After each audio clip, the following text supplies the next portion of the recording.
O quarto episódio da série de Percy Jackson e os Olimpianos já saiu e um pouco diferente dos outros episódios, esse aqui já foi um pouco menos corrido, mesmo ele tendo sido o episódio mais curto da série até o momento. E no vídeo de hoje nós vamos fazer um review, uma análise sobre o que aconteceu neste quarto episódio da série de Percy Jackson e os Olimpianos. Eu sou o Vitinho e você está na Power Zone.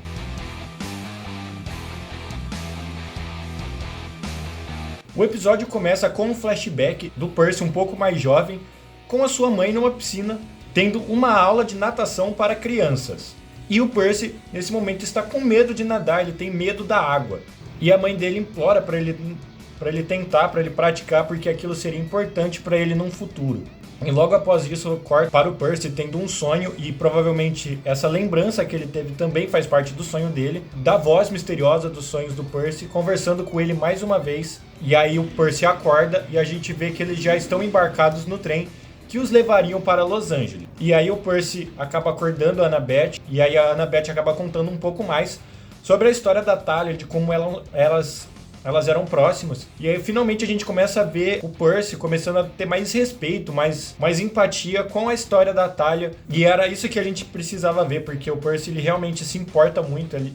A Thalia passa a ser quase um exemplo de semideusa para ele. Então a Annabeth também conta o porquê ela acabou fugindo de casa, porque na verdade ela foi praticamente um presente de Atena para o seu pai, e por alguns anos a Annabeth realmente foi um presente para o pai dela. Só que aí o pai dela acabou se casando com uma outra mulher, eles tiveram filhos, e a esposa do seu pai já não enxergava mais a Annabeth como um presente e mais como um estorvo, como uma maldição, e passou a tratar mal ela. Então ela decide fugir aos 7 anos de idade de sua casa, e é nesse momento que ela encontra a Annabeth e o Luke. O Luke sempre cuidou da Annabeth como uma irmã mais nova, enquanto a Thalia, é dito que a Thalia fez com que a Annabeth merecesse ser essa amiga, ter esse cuidado a mais. E aí depois eles têm uma conversa ali com o Grover acordando e tudo mais, e aí eles vão sentados para um vagão, e aí eles veem alguns centauros correndo um pouco distante, mas ao lado do trem, e deixa o Grover um pouco chateado. Então é aí que ele conta sobre a história do deus Pan,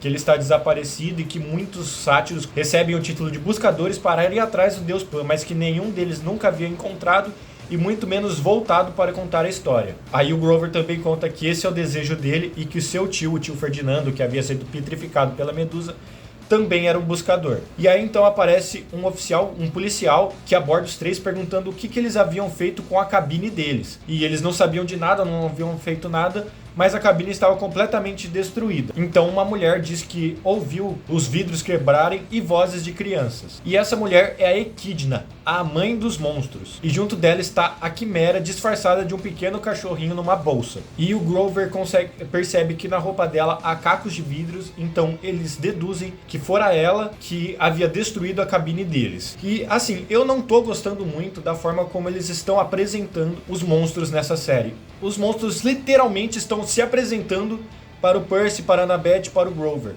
Já é a segunda vez que isso acontece. É muito mais legal da forma como acontece nos livros, já que eles têm que descobrir com que e com quem eles estão lidando no meio da situação e tentar lembrar do que acontece nos mitos para tentar resolver a situação, enquanto aqui eles já sabem o que eles estão enfrentando, e eu particularmente acho bem broxante isso. Então a Quimera acaba atacando o Percy e espetando um ferrão nele, que era venenoso, mas até o momento eles não tinham sentido nada. Então a Annabeth ataca a cauda da Quimera com a sua faca, e os policiais, percebendo essa situação, correm atrás das crianças, já que a névoa não permitia que os humanos vissem realmente o que estava acontecendo, né? Então o nosso trio acaba fugindo, e a Annabeth acaba conseguindo trancar uma porta, dando tempo para o nosso querido trio fugir do trem, antes do trem acabar sendo completamente destruído pela Equidna e pela Quimera. Então eles chegam a St. Louis, e então a Annabeth diz que existe um local seguro em St. Louis, que é um templo dedicado à sua mãe, é o Arco St. Louis, ou Gateway Arch. E nessa adaptação, aparentemente, a Annabeth não tem ambição nenhuma de ser arquiteta, já que nos livros, eles vão até este arco exatamente porque a Annabeth queria ver a arquitetura como este arco havia sido construído. E já nessa adaptação, o arco é um santuário, é um templo dedicado à deusa Atena, já que ele havia sido construído por um filho de Atena. Então eles vão até o arco acreditando que um templo dedicado a um deus seria um lugar seguro para eles se protegerem tanto da Equidna quanto de qualquer outro monstro. E aí o Percy e a Annabeth tem mais um momento de conversa que eu achei bem legal, onde o Percy quase chamou a Annabeth de amiga, mas ela interrompe, e ele alega que ela, nesses poucos dias que eles se conhecem, ela já fez muito mais por ele do que o pai dele havia feito por ele durante toda a vida. Então é a partir daí que o Percy começa a sentir os efeitos do veneno da quimera. A Annabeth e o Grover até tentam levar o Percy numa fonte para que a água curasse ele, mas não surte efeito nenhum. Então eles veem a Echidna se aproximando, então eles correm de volta para dentro do arco e eles veem que a Echidna conseguiu entrar no arco. E telepaticamente a Echidna acabou dizendo para a Annabeth que a impertinência deles feriu o orgulho de Athena e por isso ela foi capaz de entrar no arco. Então eles sobem no elevadorzinho e vão até o topo do arco, que está cheio de gente. Então a Annabeth toca o alarme de incêndio para evacuar todo mundo. E ela diz que ela vai ficar para enfrentar a Echidna, enquanto o Grover e o Percy deveriam fugir. Então o Percy não aceita, mas finge aceitar e oferece a espada como apoio, como suporte para ela.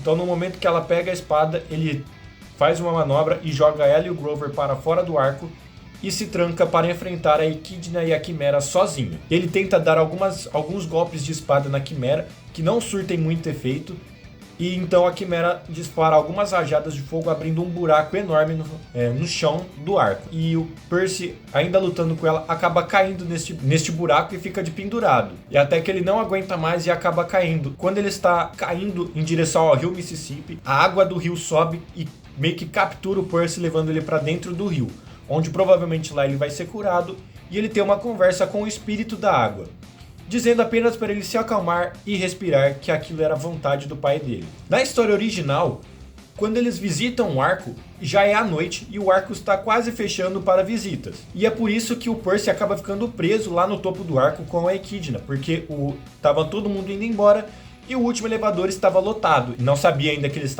com quem ele estava lidando, e ele acaba aceitando ficar ali com aquela senhora e com seu cachorrinho. E isso pra mim não tem diferença nenhuma, eu gostei da forma como eles adaptaram, eu gostaria de ver o original, porque, como eu disse, eu gosto dessa forma como eles vão descobrindo aos poucos com o que eles estão lidando, mas de qualquer forma pra mim não fez tanta diferença. Quando o Percy acaba caindo no rio, a água do rio não sobe, pega ele e leva ele pro rio, como deu a entender que aconteceu aqui na série. Cai direto de 192 metros, cai direto no rio e o espírito da água aparece na forma da mãe dele, contando que ele tem que ir para Santa Mônica.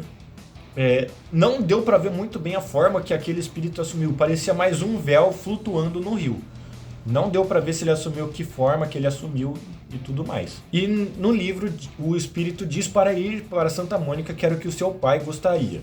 Na série não contou, mas eu acredito e eu espero que no próximo episódio já inicie com o Percy tendo essa conversa com o espírito, finalizando essa conversa dizendo para eles para Santa Mônica, porque isso muda completamente os rumos da missão que eles estão tendo. Eu vi muita gente reclamar do CGI da Quimera nesse episódio, e realmente a Quimera, o monstro em si, ele não ficou bonito.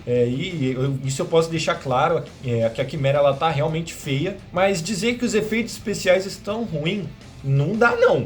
Não é um CGI dos filmes da Marvel, de um Vingadores Ultimato e tudo mais, mas os efeitos eles estão bem realistas, tá bem convincente, eu tô gostando bastante dos efeitos. E uma coisa que eu tô sentindo falta, que não tem nada a ver com os efeitos, eu tô sentindo falta das manchetes de jornal tratando o Percy como um criminoso mirim, e as entrevistas do Gabe cheiroso alimentando essas histórias, contando algumas mentiras e aumentando algumas histórias sobre o Percy. No próximo episódio, eu acredito que eles vão finalizar essa conversa do espírito com o Percy, né? Porque tem um ponto importante ali a ser tratado naquela conversa. E aí depois tem o trio indo se encontrar com o Ares. Na verdade, o Ares vai ao encontro deles. E eles tendo que ir até o parque aquático a pedido de Ares para eles concluírem uma missão para Ares. Eu só quero saber como é que eles vão viajar até Denver, já que é lá que eles vão encontrar o Ares, já que o trem que eles estavam viajando, além de eles estarem sendo perseguidos por policiais, acabou sendo destruído pela Quimera, o que dá a entender que eles